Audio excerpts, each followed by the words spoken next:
గురించి ఎప్పుడూ ఆలోచించే నాయకుడు, రైతు సంక్షేమం గురించి ఆలోచించే నాయకుడు డాక్టర్ రాజశేఖర రెడ్డి గారు. అవన్నీ కూడా ఆయన ట్రేడ్ మార్క్సే, ఇంకెవరికి వర్తించబోవి. అయితే ఆయన గురించి ఎన్నో మరి అనుభవాలు ఆయనతో సహా.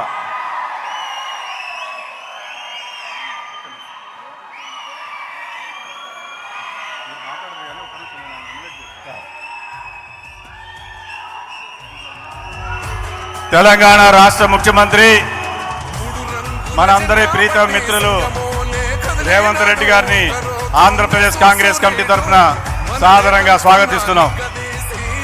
తెలంగాణ ఉప ముఖ్యమంత్రి మిత్రులు భట్టి గారిని వేదిక మీదకి సాదరంగా స్వాగతిస్తున్నాం. తెలంగాణ రెవెన్యూ శాఖ మంత్రి గారిని వేదిక మీదకి సాదరంగా స్వాగతిస్తున్నాం. శ్రీమతి దీపాదాస్ మున్షి గారు జనరల్ సెక్రటరీ తెలంగాణ ఇన్ఛార్జ్, వారిని సాదరంగా స్వాగతిస్తున్నాం. శ్రీ పొన్నం ప్రభాకర్ గారు గౌరవ మంత్రివర్యులు, వారిని సాదరంగా స్వాగతిస్తున్నాం. శ్రీమతి కొండా సురేఖ గారు మంత్రివర్యులు, వారిని వేదిక మీదకి ఆహ్వానిస్తున్నాం. శ్రీ యుద్ధిళ్ళ శ్రీధర్ బాబు గారు గౌరవ మంత్రివర్యులు, వారిని సాదరంగా స్వాగతిస్తున్నాం. శ్రీ దానం నాగేంద్ర గారు గౌరవ శాసనసభ్యులు, వారిని వేదిక మీదకి సాదరంగా స్వాగతిస్తున్నాం. తెలంగాణ చేసినటువంటి కాంగ్రెస్ సోదర సోదరిమణులందరికీ కూడా ఆంధ్రప్రదేశ్ కాంగ్రెస్ కమిటీ తరఫున మీరు తప్పట్లతో స్వాగతం పలకవలసిందిగా కోరి ప్రార్థిస్తున్నాం. ఒక్కనాడు పోలేదు, ఒక్కడై కొట్లాడాడు, అందుకే పెద్ద నాయకుడయ్యాడు.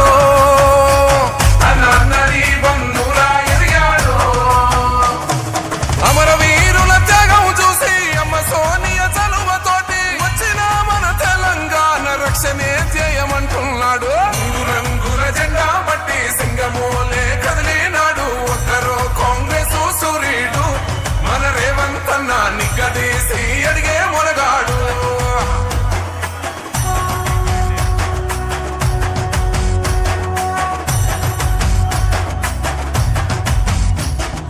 ఓహమంటూ లేనివాడు, అందరినీ కలిపేటోడు, ఆనాటి రోజులు తెస్తాడు.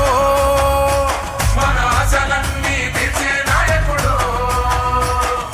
ఇందిరమ్మ రాజ్యం మళ్ళీ రేవంతు వల్లే సాధ్యం. మన వంతుగా గన్నకు తోడుందా, మన ఉద్యమానికి సిద్ధం అయిపోదా. తెలంగాణ పులి బిడ్డ మరవబోదు నిన్ని గడ్డ. జై జై మా రేవంత్ అన్న గన్నది మన తెలంగాణ. మూడు రంగుల జెండా బట్టి సింగమోలే కదిలినాడు. ఒక్కరో కాంగ్రెస్ సూర్యుడు మన రేవంత్ అన్న నిగ్గదీసి అడిగే మునగాడు.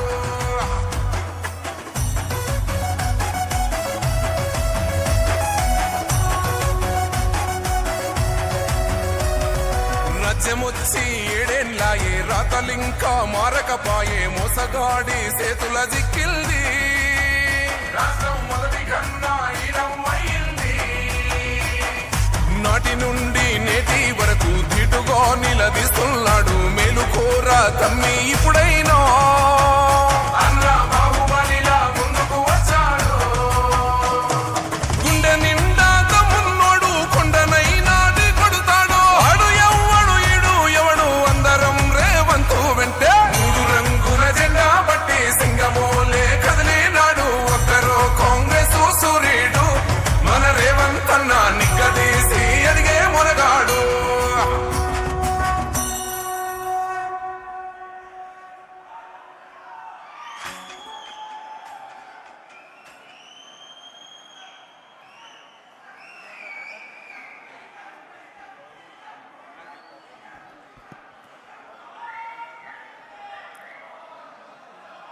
తెలంగాణ ముఖ్యమంత్రి వర్యులు రేవంత్ రెడ్డి గారు, తెలంగాణ ఉప ముఖ్యమంత్రి వర్యులు మల్లు భట్టి విక్రమార్క గారు, దీపాదాస్ మున్షి గారు, అఖిల భారత కాంగ్రెస్ కమిటీ ప్రధాన కార్యదర్శి, తెలంగాణ వ్యవహారాల ఇన్ఛార్జ్, మరియు వారితో వచ్చినటువంటి మంత్రివర్గ సహచరులందరికీ కూడా ఆంధ్రప్రదేశ్ కాంగ్రెస్ కమిటీ తరఫున సాదరంగా స్వాగతం పలుకుతూ, దయచేసి మిత్రులందరూ సహకరించాలి ప్లీజ్. సభా కార్యక్రమాన్ని కొనసాగించుకుందాం. దయచేసి అందరూ కూర్చోవాలి ప్లీజ్.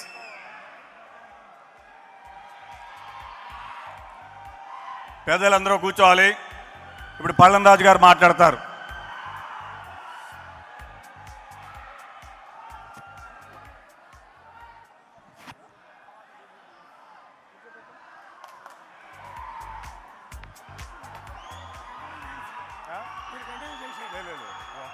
గొడవల్లో ఏం మాట్లాడతారు?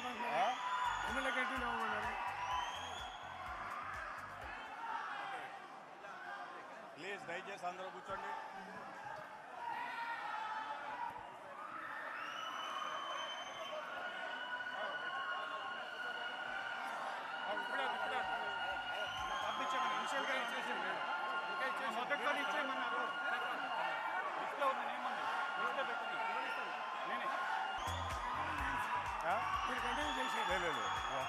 గొడవల్లో ఏం మాట్లాడతారు?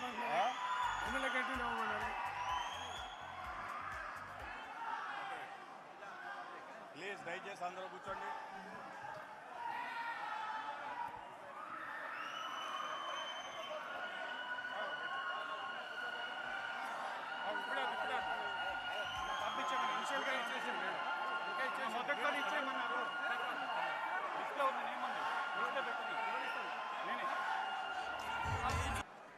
సభకు నమస్కారం.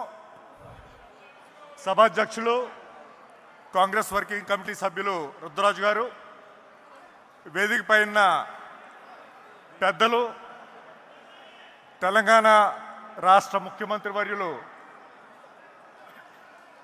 రేవంత్ రెడ్డి గారికి, ఉప ముఖ్యమంత్రి వర్యులు బట్టి విక్రమార్క గారికి, అలాగే తెలంగాణ నుంచి వచ్చిన సీనియర్ నేతలు, మంత్రివర్యులకు, వేదిక పైన పెద్దలకు, దీపాదాస్ మున్షి గారికి, మాణిక్యం ఠాగూర్ గారికి, ఆంధ్రప్రదేశ్ కాంగ్రెస్ కమిటీ ప్రదేశ్ కాంగ్రెస్ అధ్యక్షులు శ్రీమతి షర్మిల గారికి, డాక్టర్ రాజశేఖర్ రెడ్డి గారి కుటుంబ సభ్యులకు, వేదిక పైన వివిధ కాంగ్రెస్ పెద్దలకు, కమ్యూనిస్ట్ పెద్దలకు, సభలో ఉన్న సోదర సోదరీమణులందరికీ కూడా నమస్కారం.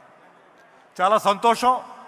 ఈవేళ చాలా ఉత్సాహంగా డాక్టర్ వైఎస్ రాజశేఖర రెడ్డి గారి 75వ జన్మదినోత్సవం చాలా వేడుకలుగా ఇక్కడ విజయవాడలో మనం నిర్వహించుకుంటున్నాం.